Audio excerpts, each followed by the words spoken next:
Joining me now from Washington is Behnam Taleblu, Senior Fellow at the Foundation for Defense of Democracy. It's always a pleasure to have you on, Behnam. Thank you so much.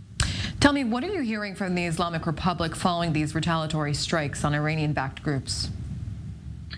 You know, ultra-hardline Persian language press doesn't often talk about when the U.S. retaliates against some, but not all, of Iran's foreign-backed militia network, which the regime itself calls the axis of resistance. Sometimes you'll see a 12-hour pause, and sometimes you'll see an immediate kind of condemnation of the strike. But this time, I think the regime is playing its cards closer to the chest. There was even a Reuters report this morning that there was another tit-for-tat with an alleged rocket and/or missile strike at another U.S. position in northeast Syria after the strikes that the U.S. carried out that the spokesperson Kirby just talked about had happened. So it's likely that the regime is undeterred by the show of force, regardless of the loss of life experienced by some of its militia members. And in your opinion, is this an isolated incident, or can we expect the Iranians to escalate the situation further? Oh, it's not isolated at all. In fact, there's several drivers and dampeners of escalation in Iraq and Syria. One, of course, is local politics. Two is battlefield conditions. Three is the relationship between militias as they compete or collaborate sometimes for patronage from Tehran.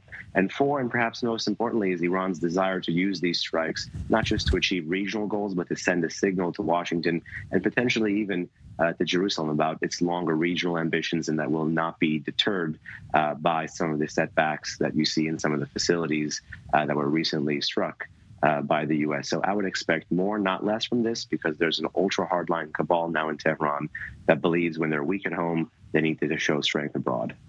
And Behnam, there are reports Saudi Arabia and Syria will restore diplomatic ties following the reestablished relationship with Iran. How concerning is this for Israel? Well, it's quite concerning because a lot of the states that in the short to medium term had an interest in moving closer into the Abraham Accords and helping to create a region-wide coalition against the rising threat posed by the Islamic Republic of Iran appear to be, at least now, flirting with opening up diplomatic relations with Iran's sole state ally in the heartland of the Middle East, and that's the Assad regime.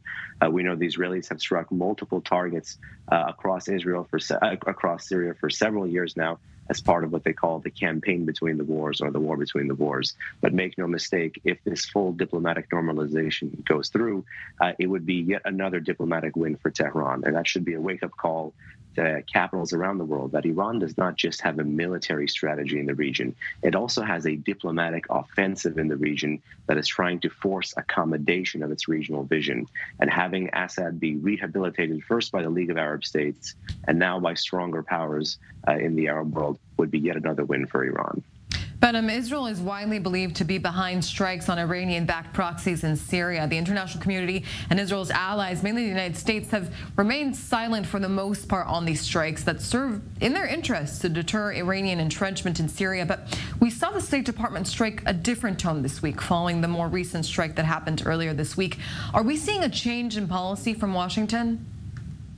No, I don't believe we're seeing a change in policy from Washington. I think ultimately this administration has signaled its desire to tamp down at any cost any of the potential drivers of escalation. The problem with that philosophy is that it thinks that Iranians are merely responding to the restraint that Washington or Washington's allies will show, when in reality we know this is a regime with an ideology that is revisionist.